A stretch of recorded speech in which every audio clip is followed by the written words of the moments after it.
ها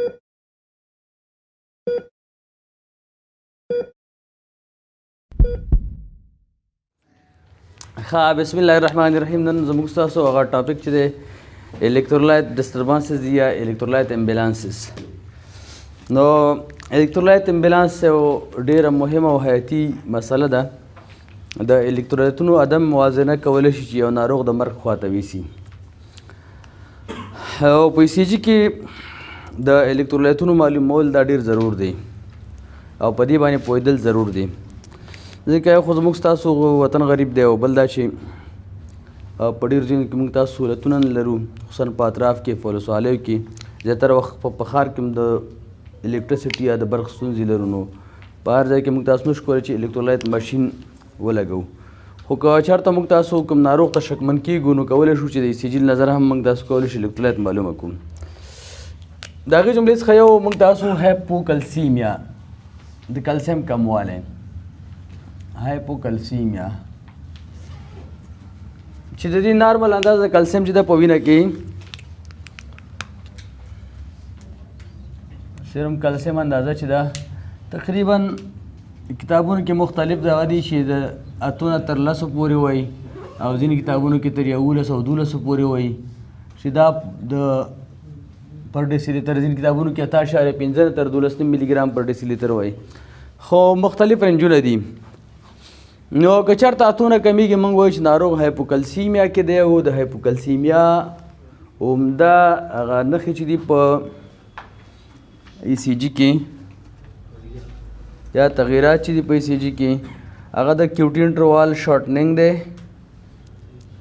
یا د کیوټي انټروال لنډېدل، د اسټي سیګمنټ لنډېدل او ورسره د دلتا دغه د اوسبورن ویب یا د جے ویب پیدا کېدل دي، جے ویب پیدا کېدل. نو که موږ تاسو دلته یو سټپ رسم کو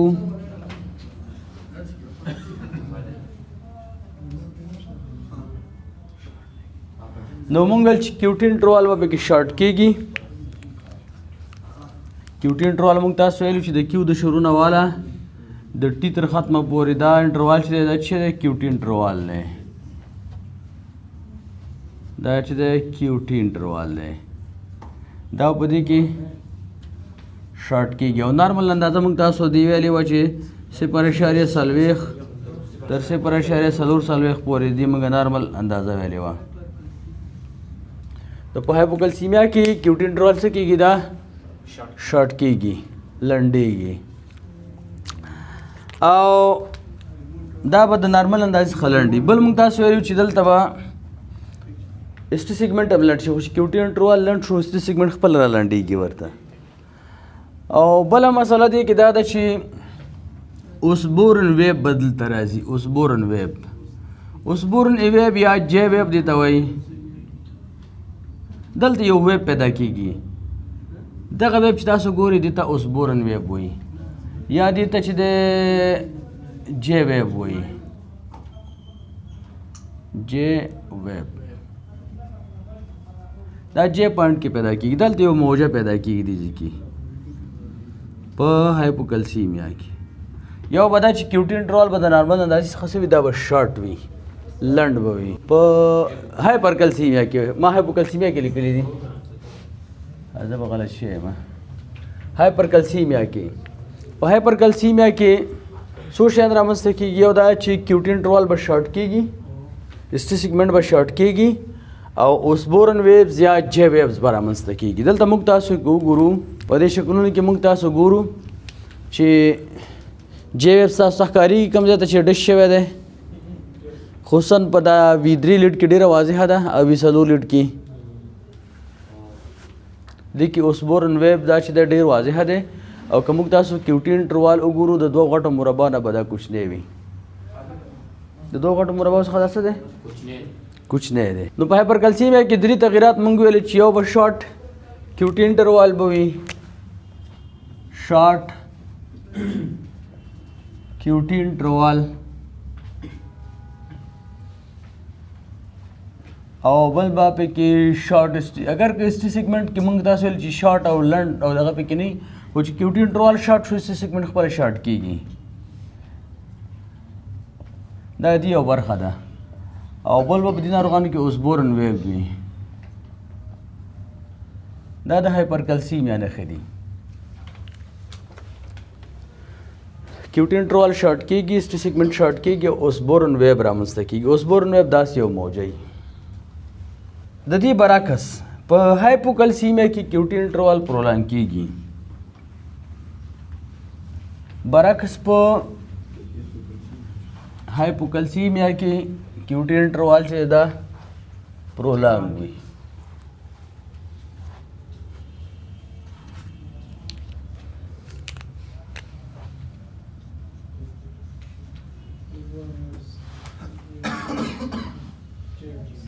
دې کې یوازینۍ نښه دا چې QT انټروال پکې څه کېږي، دا پکې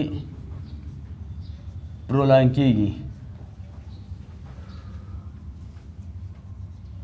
او څومره اوږدېږي ورکې د 0.24 سیکنډ نه زیاتېږي. نو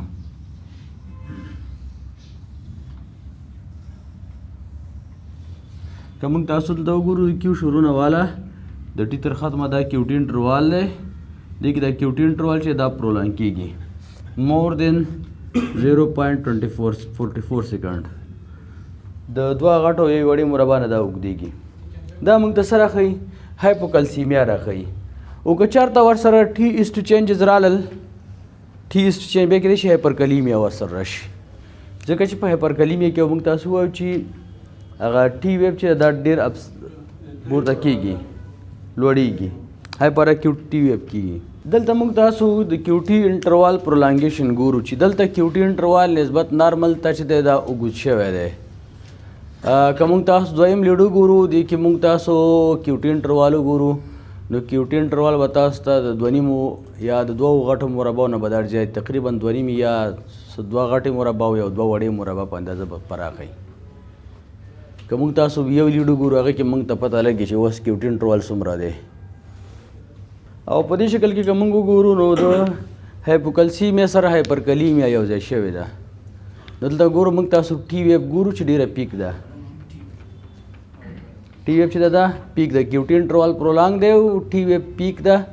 او دا موږ ته راښیي چې دا هایپوکلسیمیا جمع هایپرکلیمیا ده. عموما که موږ تاسو د کرانیک رینل فیلر ناروغان وګورو، CRF ناروغان، په دوی کې هایپرکلیمیا جمع هایپوکلسیمیا رامنځته کېږي. نیکسټ سټپ چې دی هغه موږ تاسو د هایپوکلیمیا شواهد ګورو په ECG کې. هایپوکلیمیا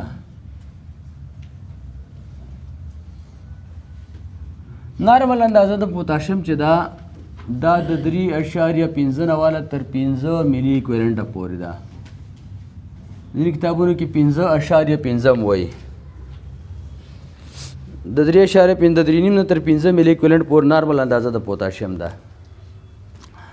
او هایپوکلیمیا چې کله د 3 ملي ایکویلنټ پر ډیسیلیټر نه پوتاشیم لیول راښکته شي نو موږ ورته هایپوکلیمیا وایو.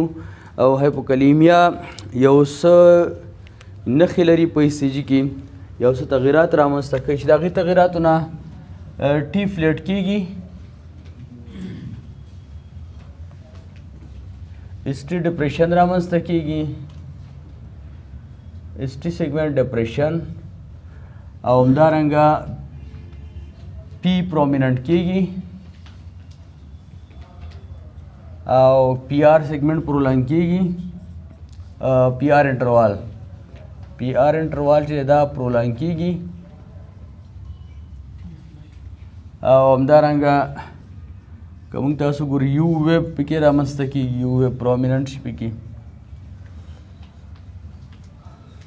او کېدای شي اریتمیاګانې پکې رامنځته شي لکه سوپرا وینټریکولر اریتمیاګانې او یا وینټریکولر اریتمیاګانې، وینټریکولر کوي PCN VT VF او همدارنګه سوپرا وینټریکولر اریتمیاګانې لکه PSVT، اټریل فیبریلیشن، اټریل فلټر، ملټیفوکل اټریل ټاکیکارډیا او QT انټروال هم پکې پرولانګ کېدای شي.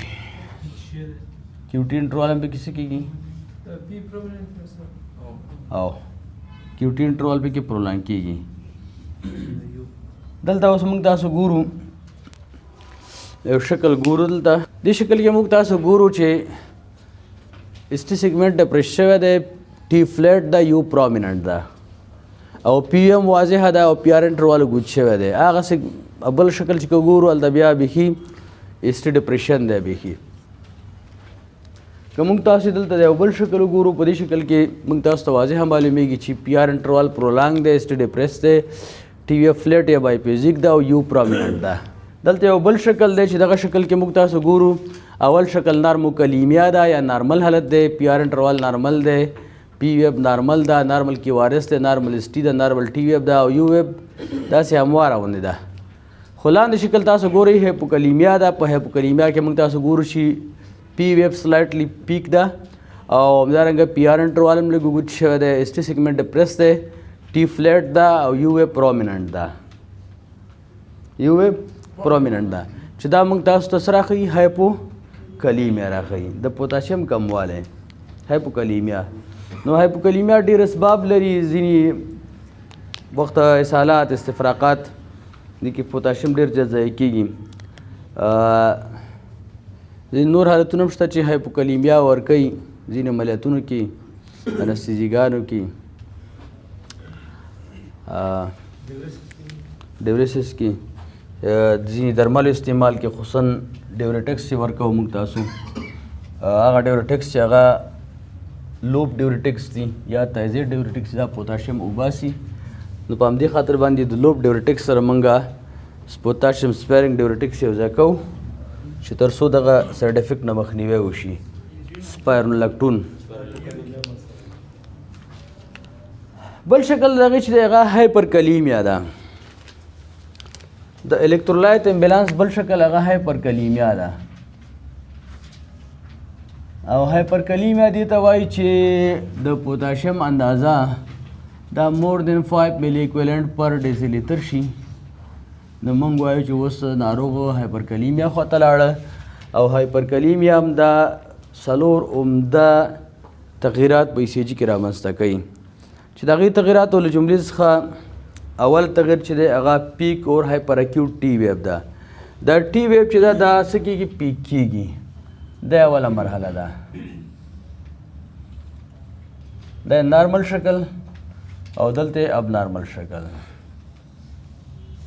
ټي ویب چې دا پیک کېږي پیک لوړی شي موږ تاسو ویلو چې پیک ټي ویب هغه ته موږ وایو چې په لیم لیډونو کې د 15 ملي مترو نه زیاته شي او 25 لیډونو کې د 10 ملي مترو نه زیاته شي دویم سټپ کې پی له منځه ځي دویم سټپ کې او په دریم سټپ کې وارث دا ورډ کېږي دا دویم سټپ پی له منځه ځي ټیک خواص هم لوړی او دریم سټپ کې چې دی پیم نه کې وارث ورډي او څلورم سټپ کې سین ویب ورته وایي سین ویب رامنځته کېږي سین ویب داسې چې داسې دې کې اوس تاسو کیوارس کم دی او ټي کم یوه ده د دې دواړو ترمنځ توپیر ګران شي د کیوارس او ټي ترمنځ توپیر ګران شي ټي دومره پیک شي او کیوارس دومره وایډ شي چې دواړو توپیر نه کېږي دغه حالت ته ساین ویب ورته وایي ساین ویب نو څلور عمده تغییرات دي او دا د پوتاشیم د اندازې پورې اړه لري چې پوتاشیم څومره زیاتیږي که چېرته پوتاشیم اندازه 5.5 نه تر 6.5 ملي ایکویلنټ ته پر ډیسیلیټر ورسیږي نو هغه کې هایپر اکیوټ ټي ویب رامنځته کېږي دا به لاندې ولیکم 5.5 نه تر 6.5 ملي ایکویلنټ ته ورسیږي پر ډیسیلیټر نو هغه کې هایپر اکیوټ ټي ویب رامنځته کېږي ټي ویب پکې څه کېږي هایپر اکیوټ کېږي یا پیک ټي ویب پکې رامنځته کېږي یعنې که چېرته موږ تاسو په ECG کې یوازې هایپر اکیوټ ټي ویب ولیدله او دا نور تغییرات نه وو نو د دې اندازه موږ تاسو ته معلومیږي چې پوتاشیم اوس د 5.5 تر 6.5 ملي ایکویلنټ ترمنځ دی او که چېرته پی له منځه لاړه ابسنټ پی ویب شوله نو موږ تاسو باید پوه شو چې د پوتاشیم اندازه 6.5 نه تر 7.5 ملي ایکویلنټ ته رسېدلې ده پر ډیسیلیټر که ابسنټ پی ویب شوله پی ویب ابسنټ شوله نو موږ تاسو چې فکر کوو دلته به ورته ابسنټ پی ولیکو نو موږ وایو چې د پوتاشیم اندازه 6.5 نه تر 7.5 ملي ایکویلنټ پر ډیسیلیټر ته رسېدلې او که چېرته موږ تاسو وایډ کیو آر اس ولیده چې کیو آر اس وایډ دی نو بیا به په دې وخت کې موږ وایو چې د پوتاشیم لیول 1 تر 8 ملي ایکویلنټ دی منځ کې دی پر ډیسي لیټر. او که چېرته موږ تاسو سین ویب ولیده نو سین ویب د دې معنا به دا وي چې د پوتاشیم اندازه اوس 8 تر 10 ملي ایکویلنټ پر ډیسي لیټر ده. 8 تر 10 ملي ایکویلنټ پر ډیسي لیټر دلته سین ویب رامنځته کېږي. خو که چېرته داسې و چې لسونه چې کېږي نو بیا به خطرناکې اریتمیاګانې رامنځته کېږي په ناروغ کې. بلاکونه به رامنځته کېږي او اریتمیاګانو چانس هم د بلاکونو چانس وي. دا هغه اندازې دي چې تاسو ته ما وویلې چې 15.15 تر 6.5 پورې ټال پیک ټي ویب رامنځته کېږي، 6.15 تر 7.5 پورې لاز اف پي ویب رامنځته کېږي او 9 تر 8 پورې وارډنینګ اف کیو آر اس کمپلیکس رامنځته کیږي او 8 تر 10 پورې سین ویب رامنځته کیږي او وینټریکولر اریتمیاګانې او ناروغ حتی اسیسټول خواته ځي او د مرګ سبب کیږي. دلته موږ تاسو ته په دې شکل کې هغه مراحل راښیي چې اوله مرحله ګورئ چې پیک اورټال ټي ویب ده، هغې پسې بیا دویم مرحله کې تاسو ګورئ چې پي ویب له منځه تللې ده، لاز آف پي ویب. درې مرحله کې موږ تاسو ګورو چې کیو آر اس وایډ ده او بل دا چې څلورم مرحله دی کې په دې درې مرحله تطبیقېږي چې د کیو آر اس او ټي ترمنځ توپیر نه کېږي. دې شکل کې موږ تاسو ګورو چې دا دې خوا موډریټ هایپرکلیمیا دا دی کې یوازې پیک ټي ویب راغلی ده او د دې خوا چې دا ایکسټریم هایپرکلیمیا ده نو دې کې بیا ټولې مرحلې راغلي دي چې پی پی کې نشته دی کیو آر اس وایډ دی نو او دا ای سی جي ده. که دا ای سی جي موږ تاسو وګورو نو په دې ای سی جي کې موږ تاسو دا شی وګورو چې دوه مرحلې په دې کې تقریبا یا درې مرحلې په دې کې راغلي دي چې اول پیک ټي ویب تاسو ګورئ که نه چې ټي ویب ډېره پیک ده او بل دا چې پی ویب تاسو ګورئ پی نشته که نه پی شته پی ابسنټ ده او کیو آر اس څنګه دی نسبتا وایډ دی که نه دی تاسو دا لاندې دویم لیډو ګورئ کیو آر اس څنګه دی وایډ دی. نو دا درې مرحلې په دې کې دی په دې سی جي کې شته دی او دې مرحله کې دغه شکل کې موږ تاسو ته ګورو سین ویب. سین ویب کې موږ ګورو چې دا زیړ رنګ چې دی دا کیو آر اس ده، دا شین رنګ چې دی دا ټي ویب ده. نو ګورو ټي غټه ده او کیو آر اس بیخي لا ښکاري نه نو د کیو آر اس او ټي ترمنځ توپیر نه کېږي. دا موږ څه وایو سین ویب. دا موږ ته راښیي هایپرکلیمیا. دلته یو خبره د یادونې وړ ده، دلته هم د یو هایپرکلیمیا ای سی جي شته دی تقریبا بل ای سی جي ته ورته ده. ګورئ دلته د کیو آر اس او ټي ترمنځ توپیر ګران شوی دی او په دې شکل کې چې دی موږ تاسو د هایپرکلیمیا هغه دغه ګورو مراحل چې پیک ټي ویب دا او پی ابسنټ دا او وایډ کیو آر اس دی. کله کله موږ تاسو سره سوال پیدا کېږي چې مګنیزیم هم مهم دی که نه؟ مګنیزیم هم مهم دی؟ نه نه نه ټولو کې کېدای شي. موږ تاسو سره کله کله کوېشن پیدا کېږي چې مګنیزیم به څنګه کېږي. مګنیزیم او پوتاشیم ترمنځ عین تغییرات وي. کوم تغییرات چې په هایپوکلیمیا کې رامنځته کېږي هماغه تغییرات په هایپومګنیزیمیا کې رامنځته کېږي او کوم تغییرات چې په هایپرکلیمیا کې رامنځته کېږي هغه هماغه تغییرات چې دي هغه په هایپرمګنیزیمیا کې رامنځته کېږي. نو د مګنیزیم چې دی دا د دې تغییرات از ایکول ټو پوتاسیم. د پوتاسیم او د مګنیزیم تغییرات یو شان دي په ای سی جي کې. کوم تغییرات چې هایپرکلیمیا کې رامنځته کېږي همدا تغییرات د هایپرمګنیزیمیا دي. کوم تغییرات چې موږ تاسو په هایپوکلیمیا کې وایو همدا تغییرات موږ تاسو په هایپومګنیزیمیا کې ګورو. نو ځکه سپیسیفیک چینجز یې نشته دی، سپیسیفیک تغییرات نه رامنځته کېږي. نو دلته اساسي خبر دا چې موږ تاسو هسټري واخلو د ناروغ نه او همدارنګه وګورو چې یو ناروغ دی سی آر اف لري نو موږ تاسو بیا پوتاشیم ته ډېر فکر کوو چې هایپرکلیمیا هایپوکلیمیا پکې رامنځته کېدای شي. او که چېرته یو ناروغ دی هغه اوس مثلا اکلمسیا ده، اکلمسیا درمل کې موږ تاسو مګنیزیم ورکوو. مګنیزیم نو مګنیزیم سلفیټ ورکوو نو هلته اوس تغییرات موږ ای سی جي ورته کوو. دا تغییرات موږ ولیدل هلته به حتما علت به شي هایپرمګنیزیمیا وي. ځکه موږ به مګنیزیم زیات ورکړی وله. صحیح شوه. دا شو الکترولایت امبیلانس.